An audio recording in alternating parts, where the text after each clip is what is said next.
Live. अब ठीक है। अस्सलाम वालेकुम एंड गुड इवनिंग। आज इस वर्चुअल कॉन्फ्रेंसिस प्रोग्राम में हम लोगों के साथ एमयू के स्टूडेंट से बात करने के लिए हमारे साथ मौजूद हैं Shweta ma'am, wife of IPS Sanjiv Bhatt sir. So मैं सब एमयू कोऑर्डिनेशन कमेटी और एमयू के स्टूडेंट्स की तरफ से मैम का वेलकम करता हूँ। Welcome ma'am. Thank you. तो प्रोग्राम की शुरू करने के लिए हम कुरान की तिलावत किरत से शुरू करते हैं। तो उसके लिए मैं इनवाइट करता हूँ सलमान भाई को। सलमान भाई अभी लोग को रिकॉर्ड करवाना चाहिए।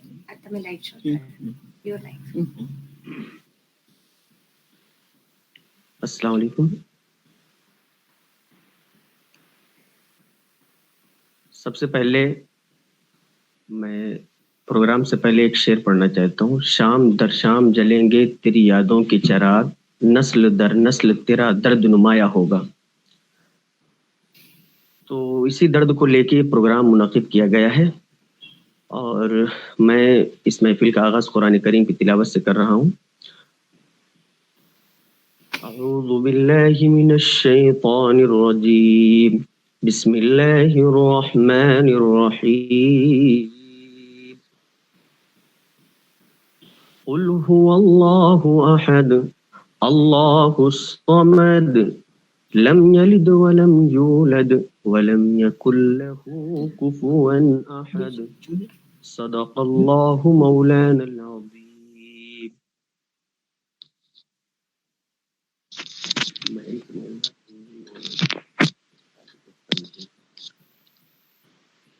थैंक यू सलमान भाई।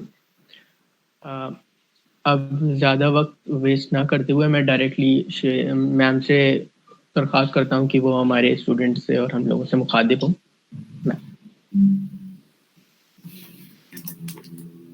Namaskar. Good evening. For me, as for you, today is an honorable moment. For me to be invited to address such bright and inquisitive minds, and for you to have the honor and privilege of belonging to such an esteemed university. मैं आप सबकी तहे दिल से शुक्रगुजार हूँ। A few days ago, this prestigious university celebrated 100 glorious years. On its centenary celebration, one cannot help but compare the significant changes in the country then and the significant changes in the country now. For the past century, Aligarh Muslim University has given the nation as well as the world some of the finest minds, thinkers, and leaders. It has and continues to hone, nurture, and encourage free thinkers, brave individuals, independent minds with a will to pursue their passion and what they believe in, with relentless dedication, but most importantly, to look in the face of injustice and courageously stand for truth and justice, to be the sane voice of reason in a tempest of chaos and misinformation. Today, I would like all of you to take a minute from your day and just look around. What do you see? Do you see a nation you recognize? I surely do not. This is not the India I grew up in. The India of my youth was secular, educated, tolerant, inclusive. The India I see today stands in stark contrast to the very fundamental values enshrined in our Constitution. The last few years have witnessed a systematic departure of our fundamental rights, dissipation of the value of education, and complete desecration of the sense of security to which each and every individual of this sovereign, secular nation rightly felt entitled to. Instead, present times have been endowed with polarization, systematic propagation of hate and violence, subversion of constitutionally independent bodies, and desecration of the very fabric of our constitutional values. With every passing day, the expectation of a pluralistic India seems to be vanishing from the cloud of uncertainty and supplication, which is sadly the norm of the new India. Polarizing, directive forces developed in the past few years have risen to a dangerous degree, which do not coincide with the best interest of the nation and its people as a whole. The past few years have witnessed systematic targeting and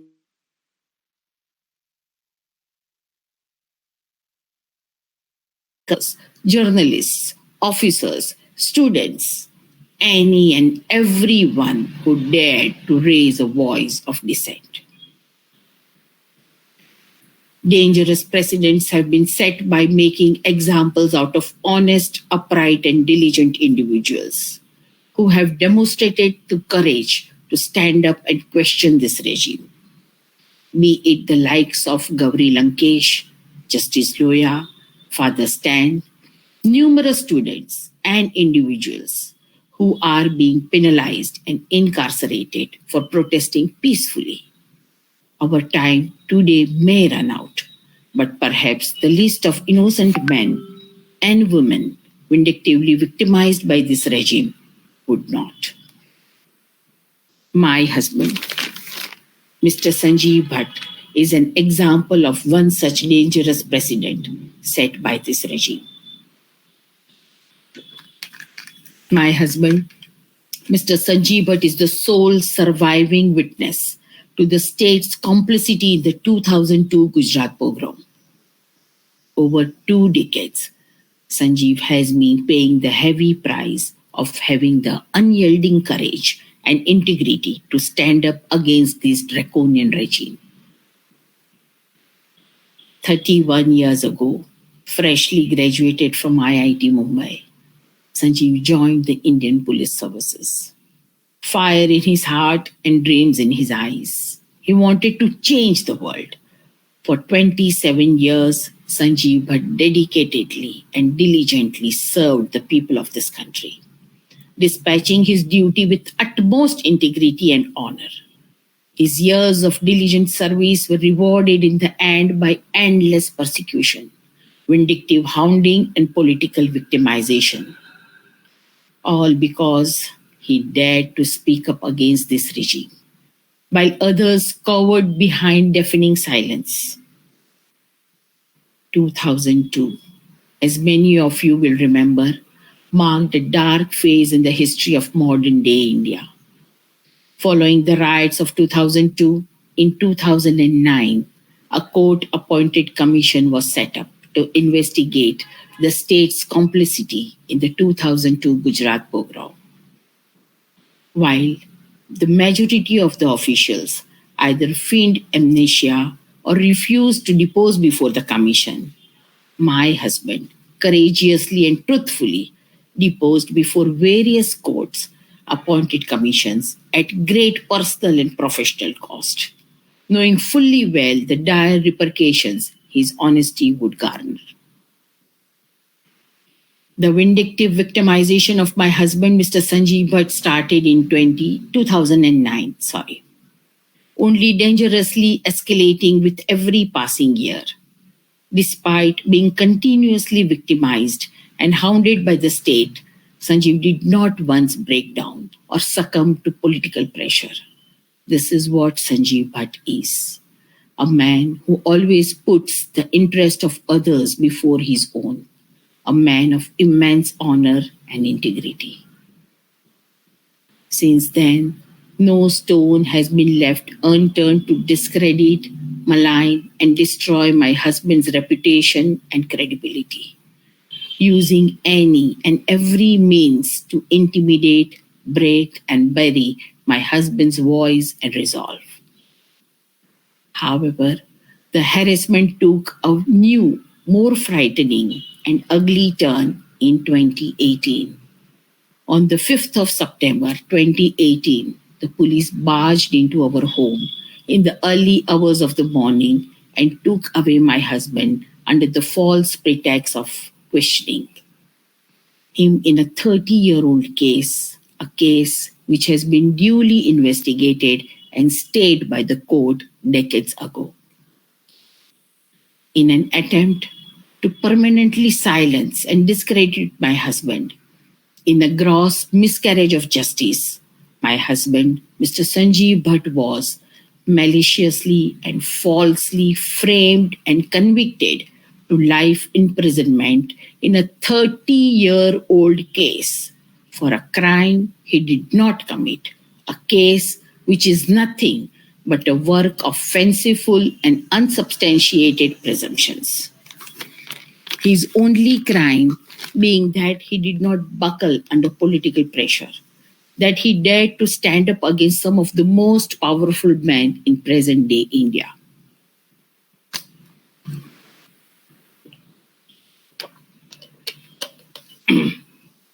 It is extremely strange that how the death of a man who was never ever arrested by Sanjeev Bhatt, nor was he ever in his custody or was interrogated by him, whose demise occurred after 18 days of being out of custody, without any indications of internal or external trauma or injury. A death which was examined and reported by the forensic medicine experts to have no indication of torture or grievance, was declared to be a custodial death. There cannot be a more blatant example of vindictive prosecution of a totally innocent man who did nothing but perform his duty in an outstanding and exemplary manner. My husband's truth, integrity, and resolve pose such an undismissible threat that no stone is being left unturned to silence the voice of an honest and upright officer once and for all. Since the past 2 years, 3 months, and 21 days, I have been running from pillar to post, from one court to another, to get justice for my husband. It has been 843 days, to be precise, since I have been fighting for his bail, each day seeming like an unending decade. हमारी लड़ाई लंबी है, कठिन भी बहुत है. हम इसे लीगली फाइट करते हैं, वो हमें पॉलिटिकली परेशान और परस्त करने की कोशिश करते हैं. उनके पास सब है, पावर है, पैसा है, पोजीशन है, प्रेस है, पुलिस है, जुडिशरी है, एवरीथिंग. हमारे पास सिर्फ और सिर्फ सच्चाई है, उसूल है, ऑनेस्टी है, निडरता है और आप सबका साथ है. रोज मैं अपने आप को टूटते बिखरते देखती हूँ. रोज मैं अपने आप को मजबूत करने की कोशिश करती हूँ. 24 घंटे ये सोचती रहती हूँ कि ऐसा क्या करूं कि मैं मेरे हस्बैंड को घर ले आऊं. Sanjeev always says, this fight is much bigger than him, me, or you. It isn't against an individual. Rather, it is against an ideology which perpetuates and actively promotes hate and violence. Today, when the very defenders are being victimized, it becomes our responsibility to defend the defenders. It is time to be the voice for all the brave men and women who are being prosecuted for being courageous voice of dissent. Sanjeev Bhatt लाखों लोगों की आवाज है. आज अब उनकी आवाज सलाखों के पीछे बंद है, तो हमारा फर्ज बनता है कि हम सब मिलके उनकी आवाज बने और उसे और बुलंद करें. दिखा देते हैं कि अगर एक संजीव भट्ट की आवाज दबा देने की कोशिश की तो लाखों संजीव भट्ट खड़े हो जाएंगे. We stand today at a dangerous precipice in our history. Our action or inaction will mold the future of our nation and the future generations. Today, more than ever, we need the courage of you, the youth, the wisdom of the old, and the collective vision of all for a greater tomorrow. Yours is the duty and burden to be the voice of the suppressed and the strength of the oppressed, to salvage our beloved nation from the shackles of totalitarianism, to preserve the nation from the draconian forces from within and protect its fundamental values enshrined in our Constitution. But most importantly, to weld and remake a nation which has been polarized and shredded into fragments to once again stand tall in its value of secularism and inclusiveness, assuring all of its citizens justice, equality, and liberty. Let us not allow polarization, hate, violence, and misinformation to be the surging wave of the future, and honesty, secularism, tolerance, and fundamental rights to become the ebbing tide. From where we stand today, we do not know what the future holds, but one thing that we do know is that our democracy is dying. Facing the gore realities of today, keeping faith in the possibilities of tomorrow, in the face of our crumbling democracy and dissipating constitutional fundamental rights, our purpose is to protect and perpetuate the values enshrined in the very fabric of our nation, our Constitution. May all of us be granted with the strength, courage, vision, wisdom, and above all, faith to give it all to preserve our democracy, to not let the spirit of our nation perish. You can afford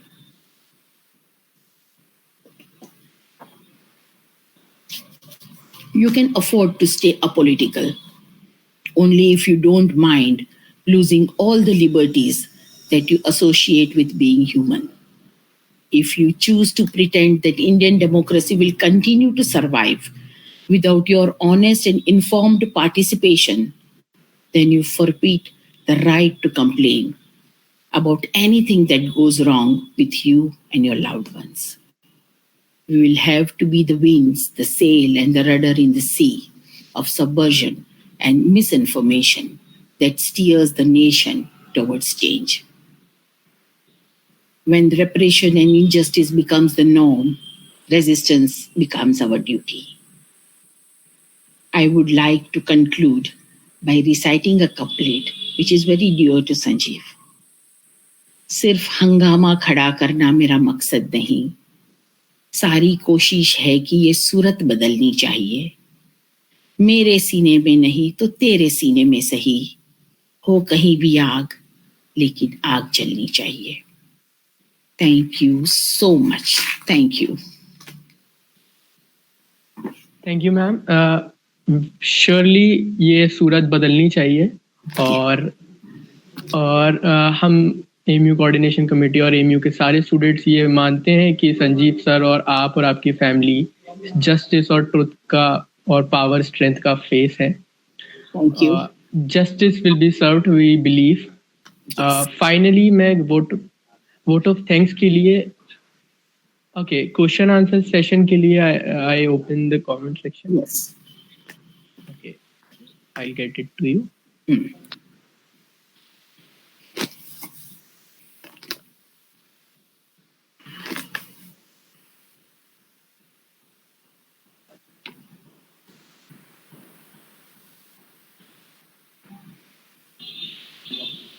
मैं सारे viewers जो हमारे live ये programme देख रहे हैं उनसे ये अपील करता हूँ कि अपने अपने क्वेश्चन जो मैम से पूछना हो वो हम लोगों को कमेंट बॉक्स में बता दें, we'll convey it to ma'am.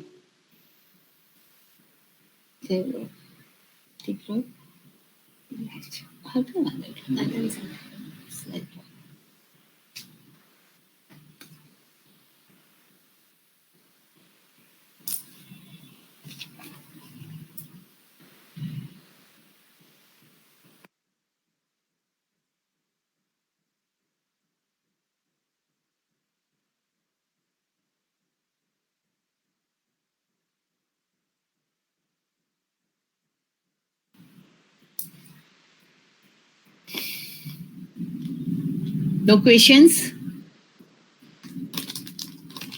We are still waiting, थोड़ा सा लैग है वहाँ पर लाइव में। Yes. आजकल सब स्टूडेंट्स हैं वहां पे?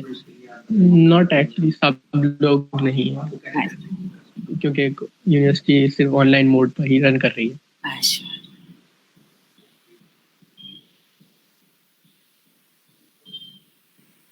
कलीम अशरफ का सवाल है, क्या आपको भरोसा है?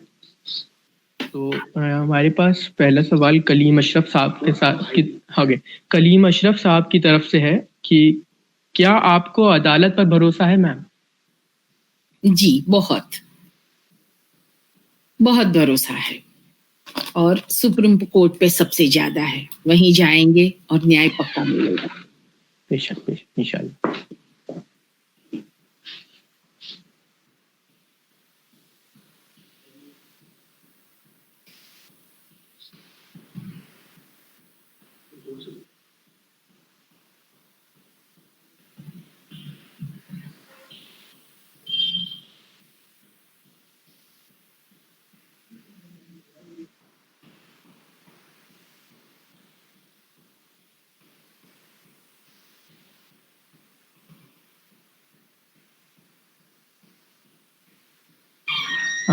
तंजीम भाई पूछ रहे हैं कि is there any formal committee mechanism constituted to fight and secure his release, Sanjiv Bhatt sir release?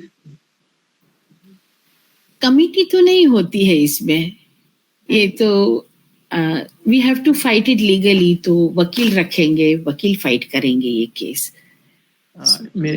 कोई मैकेनिज्म, कोई फ्रेमवर्क आई गेस आपने डेवलप किया हो? वो पक्का होगा। जो हमारे वकील है कपिल सिब्बल साहब है, तो वो पक्का स्ट्रेटेजाइज करते होंगे। यस।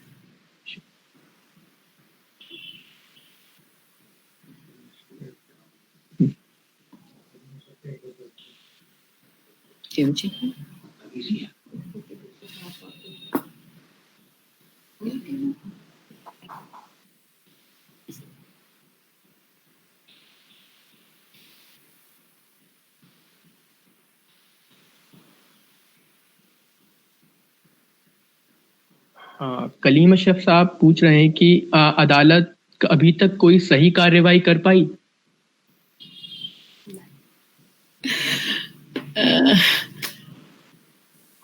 क्या कहे, अब मेरा काम है कोशिश करना। सब मिलके, मैं, मेरे परिवार, जितने दोस्त हैं, हमारे जितने वकील हैं, सब मिलके ये काम करते हैं कि जस्टिस मिले। हमें करते हैं जस्टिस। इशाक भाई पूछते हैं कि do you think the students union of any university in such situations we are living in can cause a revolution और make a difference in our life? Oh yes, definitely. क्योंकि आजकल ऐसे देखो, इतिहास भी गवाह है कि जब भी कोई बड़े रेवोल्यूशंस हुए हैं, बदलाव आया है, तो यूथ और स्टूडेंट्स ही आगे रहे हैं। सो आप लोग हमारा फ्यूचर तो हो, आज भी हो। So yes, there are so many things in your hands. आप लोग समझते हो, और स्टूडेंट्स जो होते हैं, अच्छी यूनिवर्सिटीज के जो होते हैं, वो तो और ज्यादा समझते हैं इनफैक्ट, सही क्या है, गलत क्या है, स्टैंड कैसे लेना, कैसे अपनी आवाज उठाना बेखौफ। तो यस, डेफिनेटली। Thank you.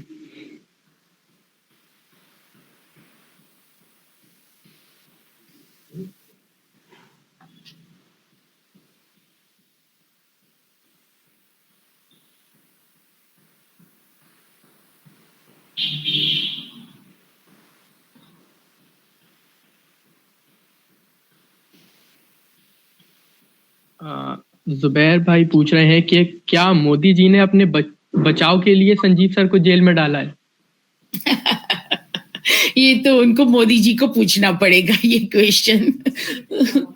मगर एक बात सोचो जी। उनके पास सब है, जैसे मैंने बताया, सरकार के पास, और हमारे पास ऐसे देखो तो कुछ भी नहीं है। सच्चाई है, ऑनेस्टी है, सब कुछ है। Sanjiv Bhatt is the sole surviving witness. 2002 का जो भी हुआ, he is the sole surviving witness. तो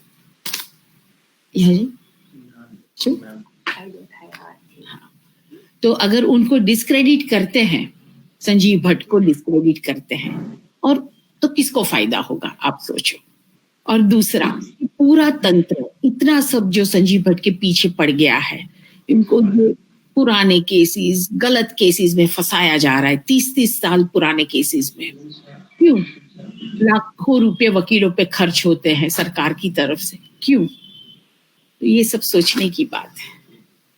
अगर उनको कोई डर नहीं, कोई खौफ नहीं, तो छोड़ देना संजीव भट्ट को। जी, सच्चाई और ये कलम ही तो सबसे बड़ी ताकत है। जी बिल्कुल बिल्कुल।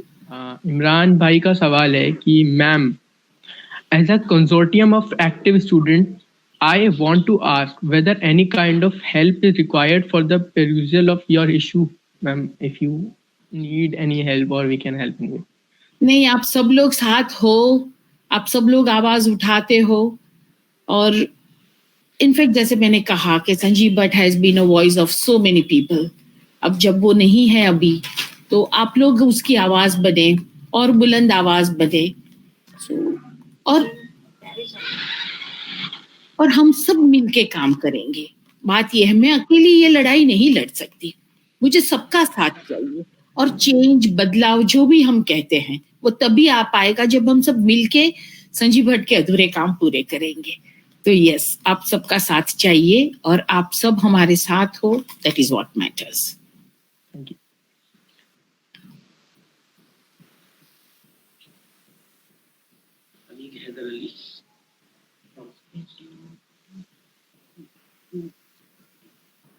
तो अली हैदर अली का सवाल है कि what are your views about Modi ji और बीजेपी?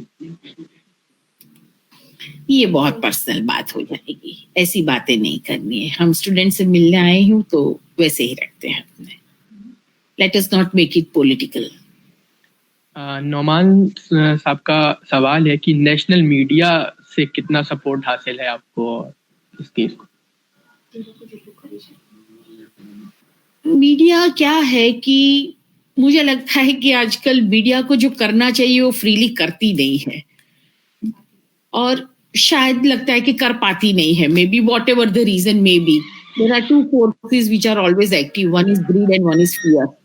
तो किसमें क्या है पता नहीं है, मगर जितने लोग हैं, फ्रेंड्स हैं, जो लोग समझते हैं, जितना कर पाते हैं करते हैं, पक्का करते हैं। रिस्पॉन्सिबल जर्नलिज्म जिसे कहते हैं, यस, कम है मगर है। अभी इतनी बेहाल हालत नहीं हुई है भारत की, तो यस।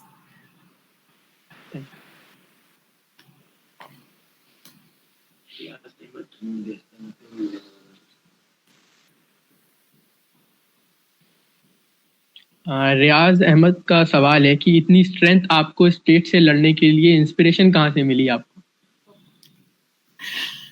मैं 20 साल की थी जब मैं और सर 21 साल के थे, तब हम लोग साथ में पढ़ते थे, सिविल सर्विसेज साथ में देते थे। प्यार हो गया, शादी कर ली, तब से साथ साथ रहे हैं, साथ साथ जिए हैं, बड़े भी साथ साथ हुए हैं। तो लाइक्स डिसलाइक्स जो भी है, जीवन देखने का नजरिया ऑलमोस्ट एक जैसा है। तो तब से मेरे हस्बैंड की साथ रह के उसकी तरह बनने का, या तो जो भी कहो वो, तो आई draw my strength from my husband, कह सकती हूँ। यस, हम सब के लिए Sanjeev sir is a source of inspiration. Yes, and he is an extremely strong man, extremely strong man, mentally, physically, सभी तरीके, वेरी सॉर्टेड। उसको पता होता है कि ये सही है, गलत है, कब क्या है, कब क्या नहीं है, एब्सोल्युटली सॉर्टेड। और अपने देश में ऑनेस्टी से, सच्चाई से काम करने में यू नीड टेरिफिक स्ट्रेंथ। तो yes, I draw my strength from him, I draw my strength from my children as well. मेरे बच्चे मेरे साथ होते हैं, हमेशा होते हैं। जैसे ये टेक्नोलॉजी वाली बातें मुझे नहीं आती है, तो बच्चे होते हैं, सब सेट कर देते हैं, तो they are always there. My family, काफी नजदीक के दोस्त हैं, there are so many people, but the sole source of inspiration जिसे कहते हैं, that is my husband.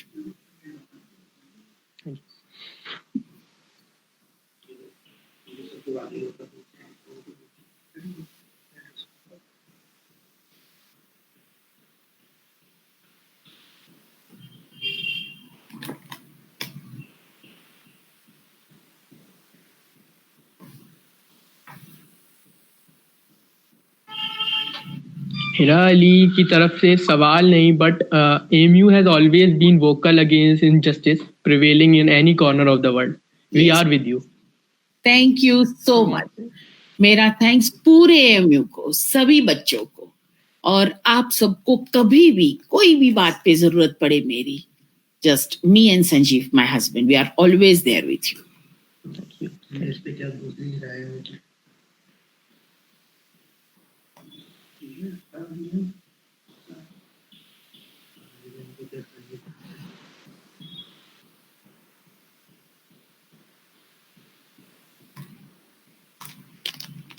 Okay, तो यहाँ पर हमारा क्वेश्चन आंसर का सेगमेंट हम लोग यहीं पर ख़त्म करते हैं.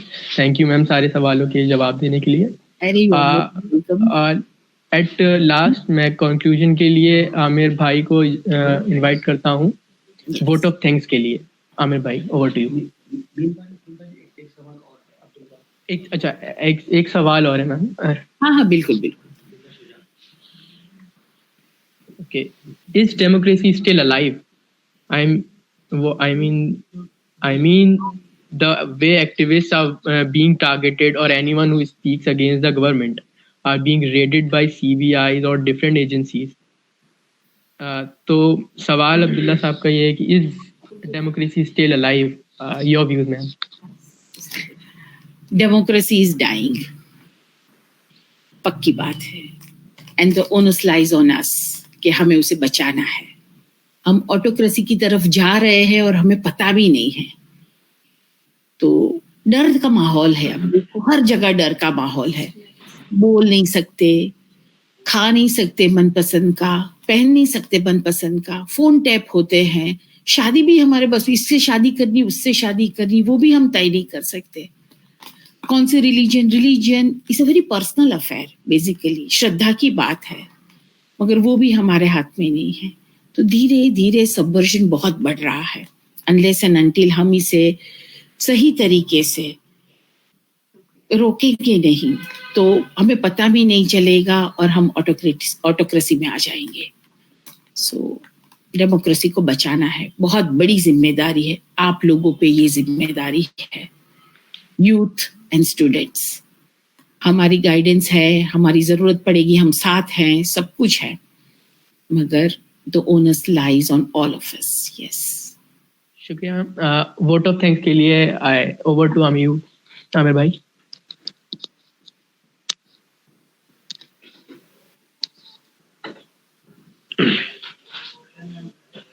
सॉरी मैम, आपको आज बहुत ज्यादा वेट करना पड़ा. बिल्कुल चलता है कभी. एक्चुअली आज के इस प्रोग्राम में काफी डिस्टरबेंस था. काफी हिटेड प्रोग्राम था ये. यूनिवर्सिटी एडमिनिस्ट्रेशन के लिए भी, डिस्ट्रिक्ट एडमिनिस्ट्रेशन के लिए, गवर्नमेंट के लिए, सो ऑन.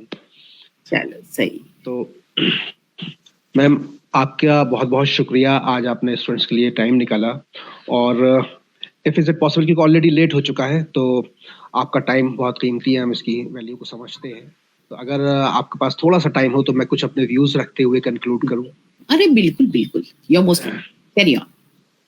मैम एक्चुअली जो लड़ाई सर लड़ रहे हैं, और खाली सर नहीं लड़ रहे बल्कि आप लोग जाहिर सी बात है उसके साथ में है. और मैं हमेशा ये बात कहता हूँ, गुज़िश्ता दिनों अभी CNRC के मूवमेंट में मेरे ऊपर भी फेक चार्जेस लगाए गए. मैं 3 महीने के लिए जेल में था. तो मैं हमेशा इस बात को कहता हूँ कि जब कोई स्ट्रगल अगर कर रहा है कोई बंदा, तो वो मतलब उसका स्ट्रगल तो नज़र आता है, बट उसके पीछे एक हिडन स्टोरी होती है हर स्ट्रगलर के पीछे, और वो होती है उसकी फैमिली की स्टोरी, जो नज़र नहीं आती है या कम आती है. और जितना ज़्यादा वो सफ़र करता है, जो जेल के अंदर है, जो फ्रंट लाइन पर है, उससे कहीं ज़्यादा सफ़र करती है उसकी फैमिली सोसाइटी को फेस करती है. ऑब्वियसली गवर्नमेंट और एडमिनिस्ट्रेशन के जो प्रेशर्स होते हैं वो सब फेस करती है. सोसाइटी के बहुत सारे नेगेटिव पॉजिटिव एस्पेक्ट्स होते हैं. सोसाइटी में अलग अलग तरीके के लोग हैं, पॉजिटिव सिनेरियो वाले लोग भी हैं, नेगेटिव वाले भी हैं. बहुत सारे लोग होते हैं जिनके लिए आप एकदम से स्टार बन जाते हैं, बहुत सारे लोग होते हैं जिनके लिए आप एकदम से डिस्टर्बिंग एलिमेंट बन जाते हैं, वो आप लोगों से किनारा कशी इख्तियार करने लगते हैं. तो इस तरह के प्रॉब्लम्स होती हैं और इनको फेस करना आसान नहीं है. और इस हवाले से, सर की फाइट के हवाले से, मैं एक चीज जो मोस्ट इम्पॉर्टेंट है मैं ये कहूँगा, बीइंग अ मुस्लिम फ्रॉम, मतलब मुस्लिम इंडिया की तरफ से मैं ये बात कहूँगा कि आपका, सर का, आपकी पूरी फैमिली का, आपके बच्चों का हम लोगों के ऊपर एक कर्ज है। और ये एक ऐसा कर्ज है, मतलब इसको हम उतार ही नहीं सकते। हम कुछ भी कर लें, हम आपके इस लड़ाई में कितना भी साथ दे लें, बट जो कंट्रीब्यूशन सर का और आप लोगों का है, क्योंकि जिस इंसिडेंट की वजह से ये सारी चीजें हुई हैं वो स्पेशली मतलब एक टारगेटेड अटैक था जाहिर उस कम्युनिटी पर जिस कम्युनिटी से हम बिलोंग करते हैं, उस कम्युनिटी से। और सर ने अपनी वैल्यूज को, अपनी जिम्मेदारियों को अदा करा।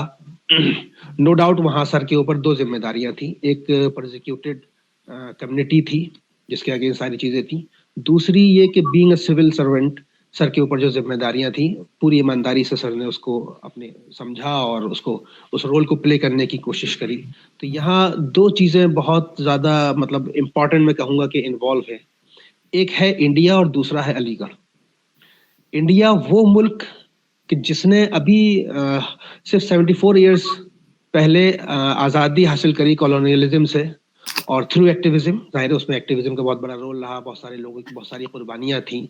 तो जिन लोगों ने कुर्बानियां दी उनका आइडिया ऑफ नेशन ये नहीं हो सकता जो मौजूदा गवर्नमेंट का या मौजूदा सिस्टम का, कि हम कह सकते हैं। खाली गवर्नमेंट को ब्लेम करना भी आई थिंक सही नहीं होगा, पूरा सिस्टम करप्ट है।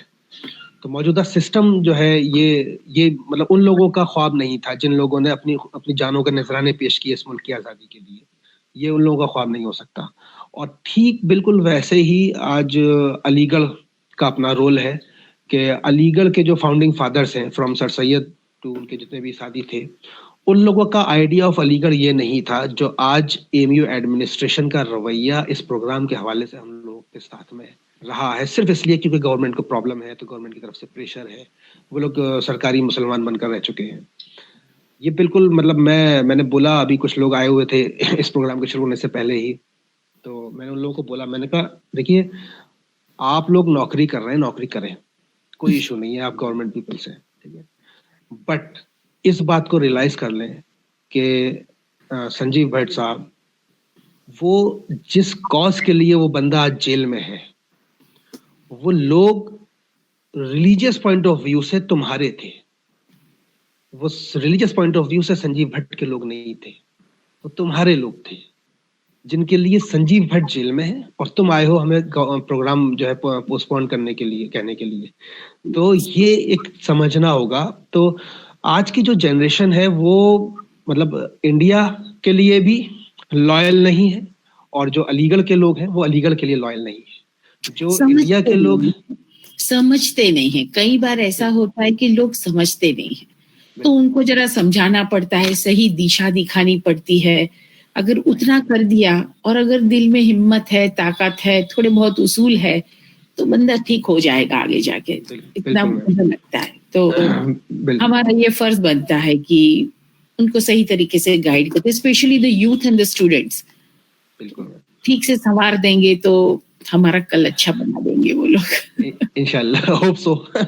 यस, ऑफिसर, मेरे हस्बैंड ने तो हमेशा यही देखा था कि वाइल परफॉर्मिंग हिज ड्यूटी, वो कभी कोई भी पुलिस ऑफिसर हो, कहीं कोई क्राइम हो रहा है, कोई रेप हो रहा है, तो ये पूछेगा नहीं कि ये लड़की कौन सी रिलीजन से है। डेफिनेटली वाले को ये बात ही नहीं है, क्राइम हुआ है उसको खत्म करो। And police force is a very good force, मगर आजकल उसका गलत इस्तेमाल हो रहा है। अगर पॉलिटिकल इंटरफियरेंस ना हो तो it's a very brilliant force, outstanding force. तो ये क्राइम का बढ़ना, ये जो कुछ भी माहौल है, डर का बढ़ना, ये कोई भी एनविसेज नहीं कर सकता कि मुझे ऐसे देश में रहना है कि जहां रोज रेप हो, रोज मर्डर हो, यो रोज ये, ऐसा कोई नहीं सोचता। सब अमन चाहते हैं, शांति चाहते हैं, रूल्स एंड रेगुलेशंस चाहते हैं। सो यस, मगर बदलेगा पक्का, हम सब साथ हैं, मिलके लड़ेंगे और पक्का बदलेंगे। बिल्कुल मैम, बिल्कुल, हम आपके इस यकीन के साथ हैं। और अभी क्वेश्चन आंसर सेशन था, तो मैं, क्योंकि मुझे ये जिम्मेदारी दी गई थी, मुझे कंक्लूड करना है, तो बस मैं एक सवाल आपसे ये पूछना चाहता था एमयू स्टूडेंट्स की तरफ से कि हम इसमें क्या रोल आपकी इस लड़ाई में प्ले कर सकते हैं, और हमारी क्या जिम्मेदारियां आप समझती हैं, और हमारे लिए क्या हुक्म है आपकी तरफ से, आप प्लीज हमें दें, इंशाल्लाह हम उस हुक्म को पूरा करेंगे। बस आप अवेयरनेस स्प्रेड कीजिए हमारी तरफ से, और संजीव भट्ट ने क्या किया, क्यों किया, उनके साथ क्या गलत हो रहा है, क्यों गलत हो रहा है, और ये फैमिली को और उनको क्यों विक्टिमाइज किया जा रहा है। अगर सबको ये पता चलेगा तो उनको भी जवाब देने पड़ेंगे। सब जाके इकट्ठे प्रश्न पूछेंगे तो उनको भी पता चलेगा कि भाई हम वी आर आंसरेबल लोग हैं जो जानते हैं सच्चाई। तो इतनी जागृति आ जाती है तो बहुत अच्छा होगा। और इनफैक्ट जैसे जैसे मुझे ऐसा लगेगा कि आपकी मुझे यहाँ जरूरत है तो मैं पक्का बताऊंगी, और जितने भी लोग हैं जो भी लड़ रहे हैं उसके साथ खड़े हो जाते हो, बहुत अच्छा है वो बात। दैट इज रियली बिल्कुल मैम, थैंक्स अ लॉट। और इस फाइट, इस स्ट्रगल के लिए, और जो ये जद्दोजहद हम लोगों की, आप लोगों की है, मैं बस लास्ट बात यही कहूंगा कि जब हम लोग ये जद्दोजहद करते हैं और प्री इंडिपेंडेंट इंडिया को याद करते हैं तो बिल्कुल फील आता है वो वाला कि जब ये लोग जो यूनिफॉर्म में ब्रिटिश एरा में थे तो भी इनका कैरेक्टर एज इट इज था, और आज आफ्टर इंडिपेंडेंस भी इनका कैरेक्टर सेम है। आज हम अपने ही लोगों से लड़ रहे हैं, अपने ही लोगों से लड़ रहे हैं, ये बात हो गई है।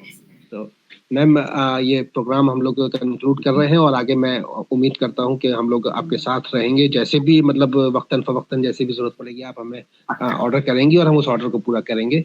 क्योंकि ये मैं इसको रिपीट करूंगा कि मुस्लिम कम्युनिटी के ऊपर, मुस्लिम मीडिया के ऊपर आपकी और आपकी पूरी फैमिली का, आपके हस्बैंड का, आपके बच्चों का एक कर्ज है, जिस कर्ज को मुस्लिम मीडिया कभी भी अदा नहीं कर पाएगा, कभी नहीं कर सकता था। ये बहुत बड़ा कर्ज है। नहीं, thank you so much, thank you so much. खाली आप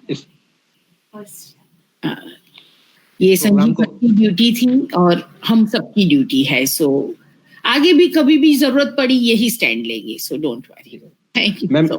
थैंक यू मैम। मैम इस प्रोग्राम को हम कंक्लूड करेंगे। हम लोगों का ट्रेडिशन है अलीगढ़ का, जो प्रोग्राम जो भी होता है तो वो कुरान की तिलावत के साथ शुरू होता है, जैसे शुरू हुआ था, और कंक्लूड हम लोग करते हैं। यूनिवर्सिटी का एक तराना है, और यूनिवर्सिटी के एलुमनाई थे मजाज लखनऊ के रहने वाले थे, और इनकलाबी शायर उनको कहा जाता है। उन्हीं की लिखी हुई नज्म थी जो बाद में यूनिवर्सिटी तराना बना।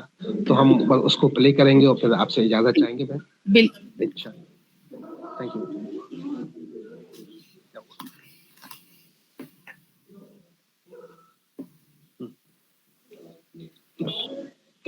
स्क्रीनशॉट में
thank you ma'am, Thank you so much. I think you have enjoyed. और इसकी तराने की मैम जो लास्ट लाइंस हैं कि ये जो अब यहाँ से उठेगा वो सारे जहाँ पे बरसेगा। मोदी जी ने अभी अपने एड्रेस में ये कहा कि जब वो दूसरे कंट्रीज में जाते हैं तो उनको ओल्ड बॉयज मिलते हैं, ये उसी रेफरेंस में है। वो अब जो यहाँ से उठा वो सारे जहाँ पे बरसा है और आगे भी बरसेगा इंशाल्लाह। Yes. Thank you ma'am, thanks a lot for being with us. Thank you. Thank you.